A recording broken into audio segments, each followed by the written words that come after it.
নমস্কার বন্ধুরা, সুজাতা কিচেনে আপনাদের সকলকে স্বাগত। আজকে একটা অন্য রকমের রেসিপি নিয়ে চলে এসেছি।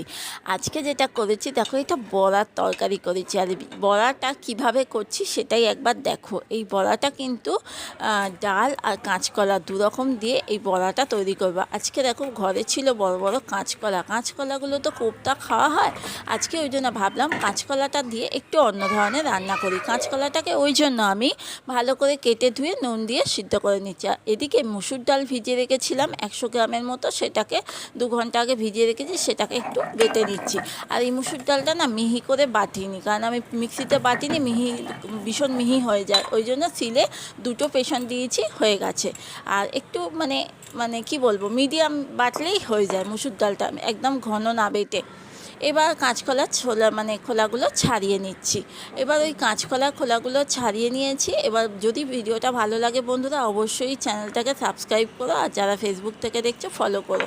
এই কাঁচকলা যখন সিদ্ধটার মধ্যে দেখো নুন, হলুদ, লঙ্কা, একটু চিনি আর একটু আদা রসুন, সব দিয়ে দিচ্ছি, একে একে সব দিয়ে দিয়েছি। আর এখানে একটা পেঁয়াজ কুচানো, 2খানা কাঁচা লঙ্কা কুচানো দিচ্ছি। আর এই বেটে রাখা মুসুর ডালটা দিয়েছি।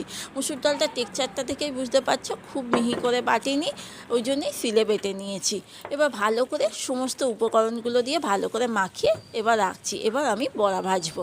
কড়াইতে তেল গরম যখন হয়ে যাবে তখন আমি বড়াগুলো দিচ্ছি। আর বড়াগুলো যখন দেবো, গ্যাসের ফ্লেমটা একটু মিডিয়াম টু লো রাখবো, যাতে বড়াগুলো তাড়াতাড়ি লালচে লালচে না হয়ে যায়। আস্তে আস্তে বড়াগুলোকে একটু ভাজতে হবে, যাতে মুচমুচে থাকে। আর এই বড়াগুলো দিয়ে জানো তো, শুধু গরম ভাত কিন্তু খেতে দারুণ লাগে। আমি যখন বাড়িতে এই বড়া বানাই তখন ভাজাও রেখে দিই, তরকারি রান্না করার আগে ভাজা এত ভালো লাগে না, পুরো মুচমুচে। এইরকমভাবে যদি মুড়ির সঙ্গেও খাও সন্ধ্যাবেলায় দারুণ লাগবে। এবার ওই তেলের মধ্যে বড়াগুলো ভাজা হয়ে গেছে, ওই তেলের মধ্যে আমি বেশ আলুগুলো বড় বড় ডুমডুম করে কেটে নিয়েছি। এবং আলুগুলোকে দেখো একটু নুন দিয়ে লালচে লালচে করে একটু ভেজে নিচ্ছি। আলুগুলো আমার বেশ সুন্দর লালচে ব্রাউন কালার হয়ে গেছে, তখন আমি ভেজে আলুগুলোকে তুলে রাখছি। আর ওই তেলের মধ্যে দিয়ে দিচ্ছি দেখো শুকনো লঙ্কা, তেজপাতা, পেঁয়াজ, সুন্দর করে ভেজে নিচ্ছি বেশ লালচে লালচে করে। আর তার মধ্যে দিয়ে দিচ্ছি আমি 1 চামচ আদা রসুন, 2 চামচ পেঁয়াজ লঙ্কার পেস্ট। আর এখানে আমি নুন দিয়েছি, আর তার মধ্যে হলুদ আর লঙ্কাটা স্কিপ হয়ে গেছে। ভালো করে এটা কষিয়ে নিয়েছি। যখন কষানো ভালো হয়ে গেছে তখন আলু দিয়ে আর এটা জল দিয়ে একটু ফুটতে দিয়েছি।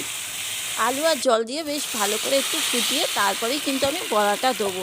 আর এই যে দেখো, ভালো করে যখন ফুটে যাবে তখন বড়াটা দিয়ে, এই যে এটা তৈরি দেখিয়ে দিচ্ছি, আমি বড়াটা দিয়েছি, সেইটাও আমার স্কিপ হয়ে গেছে। বড়াটা দিয়েছি, দিয়ে আমি আর ঢাকা দিইনি, তার মধ্যে ঘি আর গরম মশলা দিয়ে গ্যাসটা অফ করে ঢাকা দিয়ে রেখেছি। দেখো বড়াগুলো তার মধ্যেই কত ফুলে গেছে আর কত সুন্দর টেক্সচার। বড়া দিয়ে বন্ধুরা একদম ফোটাবে না, তাহলে বড়াটা ভেঙে যাওয়ার চান্স থাকে। গরম ভাতের সঙ্গে কিন্তু এই বড়ার তরকারি থাকলে আর কিচ্ছুই লাগবে না। কেমন লাগলো অবশ্যই ভিডিওটা জানিও।